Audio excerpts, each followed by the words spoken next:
அவங்க அப்பா ஆண்ட மாதிரி கூட இப்போ இல்லை. நான் வந்து 71லேருந்து நான் அந்த டிஎம்கே அந்த இதில் இருந்தவன் நான்.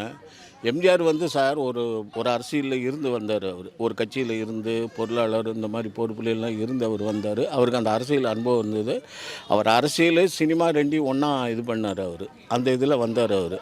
ஆனால் இப்போ இவருக்கு வந்து அந்த அளவுக்கு இவருடைய இவருக்கு பேக்ரவுண்டு எப்படி இருக்குது என்னன்றதை அதை நம்மளால் கணிக்க முடியாது இவருடைய இது எப்படின்னு. ஏன்னா இவர் சினிமாவில் தான் பார்த்துருக்கோம், நம்ம அரசியலில் இனிமேல் தான் பார்க்க போகிறோம். இப்போது அதே மாதிரி வந்து எம்ஜிஆர் அவர்களை நீங்கள் பார்த்துருப்பீங்க, அவரோட அரசியலை நீங்கள் வந்து பார்த்துருப்பீங்க.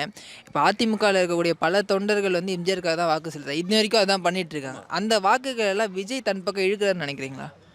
நான் அந்த காலத்தில் ரெட்டையாலைக்கு தான் போட்டேன். இன்றைக்கும் நான் அதுக்கு தான் போடுவேன், நாளைக்கும் அதுக்கு தான் போடுவேன். அது எம்ஜிஆர் ஜெயிக்கிறாரா யார் ஜெயிக்கிறாரா எனக்கு தெரியாது. சின்னத்துக்காக இந்த சின்னத்துக்கு அந்த எம்ஜிஆருன்ற ஒரு இது தான், அவ்வளோ தான். எனக்கு நான் ஆரம்பத்தில் இருந்து 72 அவர் கட்சியிலேருந்து வரும்போது நான் கரையாந்தேவில் இருந்தேன். அப்போ அந்த நேரம்லாம் பார்த்திங்கன்னா லாரி எதுவும் கூட ஓடாது. எம்ஜிஆர் பேர சொன்னால் தான் லாரி ஓடும். அப்படி ஒரு காலம்லாம் இருந்தது.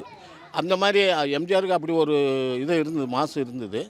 இப்போ இவருக்கு அந்த மாதிரி இவர் அதெல்லாம் இது பண்ணி இவர் அந்த அளவுக்கு இவர் கொண்டுக்கிட்டு வர்றதுக்கு, ஏன்னா எம்ஜிஆர் ஒரு கட்சியில் இருந்து வெளியே வந்தவர். எம்ஜிஆர் இதுலேருந்து வெளியே வந்தார். இவர் வந்து இப்போது புதுசாக இது பண்ணும்போது நிறைய நெருக்கடி. இப்போ நம்ம நிறைய பேரை பார்த்துருக்கோம், ராமதாஸ் வைகோல்லாம் பார்த்துருக்குறோம். அவங்கெல்லாம் வந்து பண்ண முடியல இவங்க 2 பேர்கிட்ட. ஏடிஎம்கே டிஎம்கேல பண்ண முடியல இவங்களால, அதை மீண்டு வெளியே வர முடியல.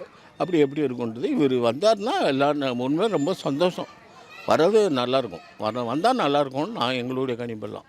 கூட்டணி இல்லாமல் விஜய் தனியாக நிற்கிறது அப்படின்றது கொஞ்சம் என்னுடைய கணிப்பு சொல்கிறேன். ஏன்னா இவருக்கு எவ்வளோ ஓட்டு வாங்குவாருன்றலாம் நம்ம சொல்ல முடியாது. அவங்க எல்லாம் கொஞ்சம் அவங்க கூட்டணி கட்சியெல்லாம் இருக்கிறாங்க இல்லைங்களா. தனியாக நின்னா கொஞ்சம் என்னுடைய கணிப்பு சொல்கிறேன், கொஞ்சம் கடினமாக தான் இருக்கும்.